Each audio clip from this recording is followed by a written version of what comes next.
مرحبا بكم في حلقه جديده من الو ماما، واللي غادي نتكلموا فيها في واحد الموضوع اللي انا صراحه كنت اصر على انني نتكلم فيه في الو ماما، لان اول وحده غادي تطيح في واحد الموقف ديال ولدها خاصها دير ليه شي حاجه باش تنقذو.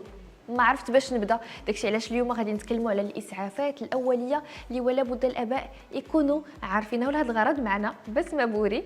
مرحبا بك. الله يبارك فيك الهام، ميرسي. كما قلت في التقديم ديال الحلقه اليوم، حاجه اللي ولا بد حنا كاباء خاصنا نكونوا كنعرفوها، واخا غير قليل تعرف كيفاش شنو دير باش انك تعتق الموقف. اول حاجه نبداو بها شنو هما الحالات اللي غادي نقدروا نقولوا باللي غادي خاص تدخل ديال الاسعافات الاوليه فيهم.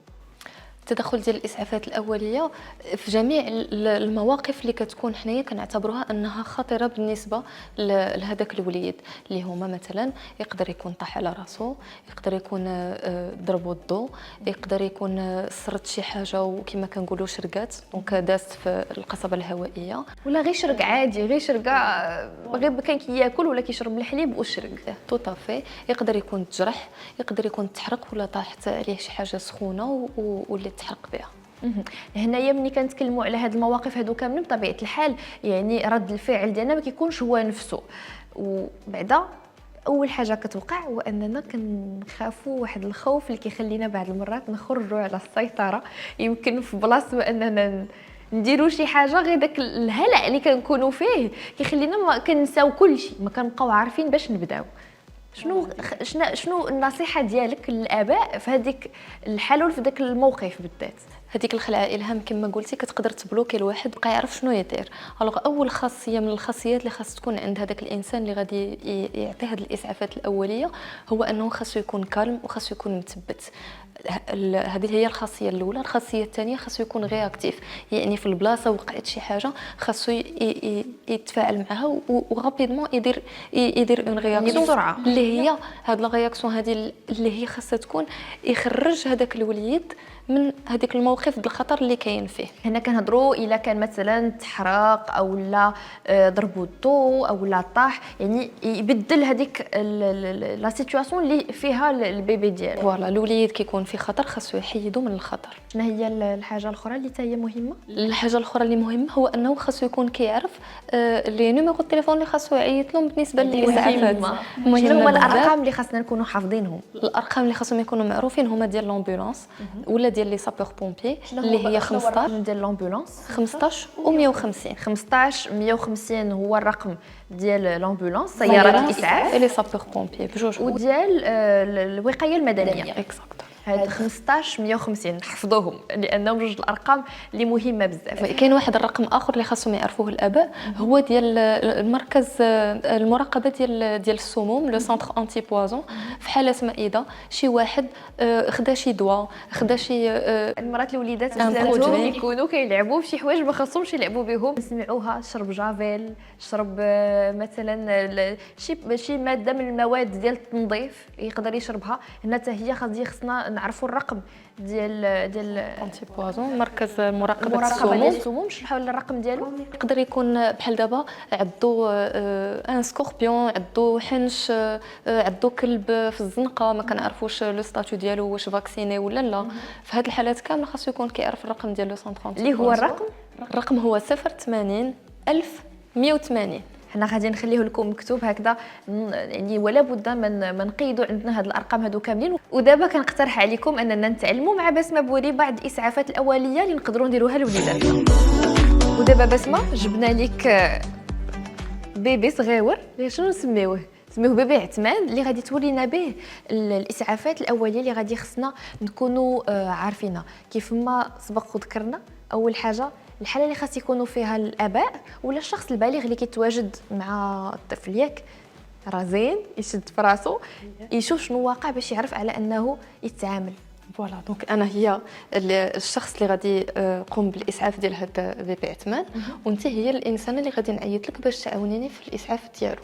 يعني ولا بد خص يكون معايا شي واحد، ولا بد خص هذاك الشخص اللي غادي يقوم بالاسعاف الاولي يكون اتصل بشي واحد اللي غادي يعاونو، ولا غيكون اتصل بالاسعافات هما الاولين. يعني الاتصال كيجي من مور من مور ما كنحيدوا الوليد من الخطر ومن قبل ما نبداو الاسعافات، حيت اون فوا غادي نبداو الاسعافات ما غاديش يمكن لينا ديك الساعات نقدروا نحبسوا باش نعاودوا نهزوا التليفون ونتصلوا بشي. يعني العمليه ديال الاسعاف خاصها تبقى مستمره حتى كتجي سيارات الاسعاف او رجال الوقايه المدنيه. توطافي وي. هنايا غادي نبداو بالحاله الاولى اللي هي غادي نقولوا باللي الوليد شرك.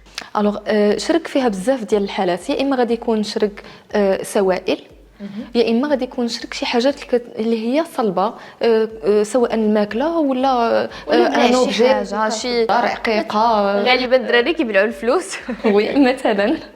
هنايا شنو هو اول جيست غادي خصنا نقوموا به؟ دونك حنا ملي كنقولوا شرك يعني هاد لوبجي هذا داز في القصبات الهوائيه. تري بيان. الوغ اول حاجه غادي نحيد من حداه داكشي الفليسات كلهم اللي كاينين بقاو، غادي نجر عندي الاتمان ديالي. تري بيان. غادي نعيط لك انت هي الاولى. الهام الله يعطيك السر، عيط للاسعافات. خصني نهز التليفون نعيط الاسعافات كما قلنا 15 ولا 150. وي. وانا غادي نهز بيبي اتمان وغادي نقبطو عندي. غنشوف كاينين جوج حالات، يا اما هذاك لوبجي غادي يكون سد القصبه الهوائيه بارسيالمون، يعني ماشي تامه ماشي بمره. ديك الساعات كيكون باقي كاين التنفس وباقي الاكسجين كيدوز له القصبه الهوائيه، ولا سدها في مره واحده. ديك الساعات تري رابيدمون كيبدا يزرق، وفي هذه الحاله هذه فين خاصنا نعاونوه باش يخرجها رابيدمون. شنو هي الحركه اللي خصنا نقوموا بها؟ الوغ مانون غادي نحضيو، الا كان الوليد كيكحب غادي نخليوه غادي نساعدوه انه يكحب. داكوغ. الوغ اول حاجه هي غادي نوقفوه في هاد لا بوزيشن هادي كلكو سوا لاج ديالو، كو كانت عنده شهر شهرين 4 شهور 5 شهور عام، خاص ولا بدا يكون واقف. داكوغ. كان كيكحب غادي وهو كيفهمنا اننا كنقولوا له كمل ما تكحب، غادي نزيدو نساعدوه ونشجعوه انه يكمل على الكحبه ديالو حتى يخرج له هذاك لوبشي. الا كان باقي صغير ما كيفهمش، ما كان باقي صغير ما كيفهمش كيكحب نخليوه كيكحب. ما كانش كيكحب خاصنا ولا بدا نعاونوه. كيفاش غادي نعاونوه؟ غادي بحال اللي غادي نعاودوا لو ميم برينسيپ ديال الكحبه، اللي هو غادي نطلعوا لا بريسيون الضغط اللي كاين في وسط الصدر في وسط القصبه الهوائيه، باش هذاك الهواء اللي غيكون جا في ضغط يساعد هذاك لوبجي باش يخرج. باش بحال غادي انتيا غادي ديري واحد الحركه اللي غادي تخلي انه يكحب. فوالا il va reproduire هذيك الكحبه ديالو. دونك حنا كيفاش غادي نشدوه؟ كنشدوه ما بين اليدين هنايا، الستر ديالو من القدام كنشدوه هنايا، خاصو يكون مشدود مزيان، ولا كنكونوا جالسين وقابطينه فوق رجيلاتنا. تري بيان. في هذه الحركه هذه ديك الساعات غادي نقلبوا له راسو لتحت الماكسيموم. ملي كيكون باقي صغير، ملي كيكون كبر وبدا كيقدر يوقف غنخليوه غير واقف وغادي نضربوا له على ظهره. الوغ هذه الحركه ديال الضرب ديال الظهر غادي تجي بحال هكذا ما بين هاد العظيمات اللي كيكونوا عندنا هنايا دائما في الصدر ديالو، ماشي في الجهه التحتانيه اللي من مور الكرش، في الصدر. وغادي نديروا 5 ديال الضربات اللي هما كيكونوا قاصحين، ما خاصناش نعكزوا عليهم، ما خاصناش نخافوا على اننا نضروه. فوالا طوطافي. حيت هاد الضربه هذه مع هاد اليديده هذه اللي كتكون دايره هنايا ان بلان فين كتكوني حاطه التحتانيه دائما الصدر والصدر تخليها محلوله. خاصها تكون يعني محلوله، ماشي ندوروا على عنقو ولا شي حاجه. نو الوغ خاصها تكون محلوله مهم قابطها مزيان باش ما يطيحش لينا الوليد من يدينا. وغادي نضربوا هاد الضربات هادو 5 ديال الضربات مجهدين مزيان، ما نعكزوش عليهم وحده مور وحده، ما يكونش بيناتهم شي وقت. لا الوغ 5 ضربات كنسميوهم فيغوروز. دونك خاصهم يكونوا فريمون يكونوا حافسين مزيان باش يقدروا يخرجوا هذاك لوبجي. ومن بعد كنعاودوا نقلبوه وكنشوفوا خرج وصل له لفمو، كنعاودوا نساعدوه باش يخرجها. ما غاديش ندخلوا الصبيع ديالنا لان نقدروا نعاودوا نرجعوا هذاك لوبجي للور وغادي نعاودوا نفس العمليه. دونك الهدف ديالنا هو انه تخرج بوحديتها. داكوغ. دونك هاد العمليه هي اللي غادي نديروا 5 ديال الضربات ونعاودوا نقلبوا نعاودوا نتاكدوا. الا كانت ما خرجاتش كنبقاو نعاودوا نكرروا العمليه نفسها. فوالا كنبقاو نعاودوا نكرروا العمليه نفسها، يا اما غيخرج هذاك لوبجي يا اما غيكونوا جاو الاسعافات باش يعاونونا على هذا الاسعاف اللي كنديروا حنايا في الدار. هنايا قلنا الى كلا ولا شرق، هنا ما كنتكلموش بطبيعه الحال الى شرب شي سوائل. بالنسبه للسوائل غادي يخص ولا بد ان نعيطوا الناس المسؤولين، ولا الا كانت دازت عليها مده طويله. الوغ هاد الحاله هذه ديال السوائل كتكون بسيطه اكثر، لانه السائل ايفايت ريزوربي غادي بحال غادي يتسف وغادي يتمص في وسط لو بومون. بحال اللي كيدخلوا لنا بزاف ديال لي ليكيد، هو الكحبه كتجي غير رياكسيون لهذاك السائل اللي جا، رد فعل. فوالا رد فعل على السائل اللي وكيقدر هنايا تكون كما كنقولوا التصفيه ديال المعده، ياك يكون نيتواياج التصفيه ديال المعده. هذه ملي كيكون شرب سائل اللي كيكون خطير بحال اللي قلنا قبيلات جافيل ولا ماده من المواد ديال التنظيف اللي ما خصهاش اللي ما صالحاش ليه، ولا شرب شي دواء، ديك الساعات حنايا احترموا هذاك السائل اللي دخل. ما غاديش نعطيو الوليد يشرب الحليب، ما غاديش نعطيوه يشرب الماء، وما غاديش نساعدوه باش يرد. يعني ما هاد ثلاثه ديال الحوايج، على انه يشرب الحليب باش يتقيا، ولا على اننا نخشيو صبعنا في فمه باش انه يتقيا، ولا يشرب الماء، هادشي كامل ما خصناش نديروه، ما خصو يشرب حتى شي حاجه. ما غنديروهش لسبب بسيط، لانه هذاك السائل اللي كيكون خطير داز واحد المره ودخل المعده، غادي نعاودو نخرجوه، ولا ما كانش ضر المعده المره الاولى غيعاود يضرها ملي غيكون خارج. دونك في هذه الحاله هذه كنعيطوا لمركز مراقبه السموم، هو اللي غيقول لنا على حسب السائل اللي تشرب، غادي نعطيوه النوعيه ديال السائل، وهو اللي كيقول لك فين خصك تمشي. فوالا طوطافي. يا اما كيكون سائل غير غادي نحترموه غادي يدوز، يا اما غادي نشوفوا واش وقع شي مشكل في التنفس. دونك هذاك السائل كان خطير بزاف وداز من الجهاز الهضمي للجهاز التنفسي، ديك الساعات خاصنا نمشيو للمستعجلات، ما نقدروا نديروا حتى شي حاجه حنايا في الدار. الحاله الاخرى اللي حتى هي كيقدروا لي بيبي بحال بيبي عثمان يديروهم، وان كيديروا يديهم في البريز، كيقدر يضربهم الضوء. هنايا شنو هي الطريقه الصحيحه اللي غادي خصنا بعدا نخرجوه من هذيك البلاصه اللي هو فيها؟ الو خاصنا نعرفوا بانه الضوء الى كما داز من بريز داز للوليد، الى قصنا فيه حنايا غيقدر يعاود يدوز. يعني ما نخطفوش نيشان انا. دونك الى خطفتيه نيشان حتى انت غادي يدوز لك، ما غاديش تبقاي ما غاديش تكوني بقدره انك غادي تساعدي وتعطي الاسعافات لهذا الوليد. دونك الحاجه الاولى هو غنقلبوا على اي حاجه ديال الخشب، سواء كرسي ولا اليد ديال الشطابه ولا اي حاجه تكون ديال الخشب، لان الخشب ما كيدوش، ونكونوا لابسين في رجلينا شي صباط عالي فوالا، نكونوا لابسين صباط عالي ونهزوا شي حاجات الخشب بها باش غنحيدوا العديده ديال الوليد من البريس، باش نخرجوه اولا من هاد الحاله اللي هي خطيره. كيمكن منه يوقع جوج حوايج، يا اما هذاك الضوء اثر على لي مسكل ديالو، على العضلات ديالو، منهم العضله ديال القلب. في هذه الحاله هذه كتكون حاله خطيره بزاف. هنا غادي نمشيو لحاجه واحده اخرى اللي هي مهمه، واللي بزاف ديال الوليدات كتوقع لهم، خاصه الا طلعت لهم السخانه، لي كونفولسيون. اييه الوغ كنسميو لي كونفولسيون، ولا كنقولوا لهم بالدارجه عندنا الوليد كيبدا كيفركل. داكوغ، هاد الحاله ديال التفركيل عندها جوج ديال الاسباب، يا اما غيكون حيت الحراره طلعت، يا اما كيكون مشكل في الجهاز العصبي. في جميع الحالات ملي كيكون كيفركل، اول حاجه اللي خاصنا نديرو، لان كاين لو ريسك، الخطر الاول اللي غيقدر يوقع ملي كيكون الوليد كيفركل، هو انه يقدر يرد، وإلا رد وكان باقي ناعس، باقي في هاد لا بوزيسيون هادي الهام، كيقدر يعاود يتنفس داكشي كله اللي يرد، وكيجعل خطر على التنفس ديالو. وحاجه واحده اخرى، واش ما كاينش خطر ديال انه يبلع لسانه؟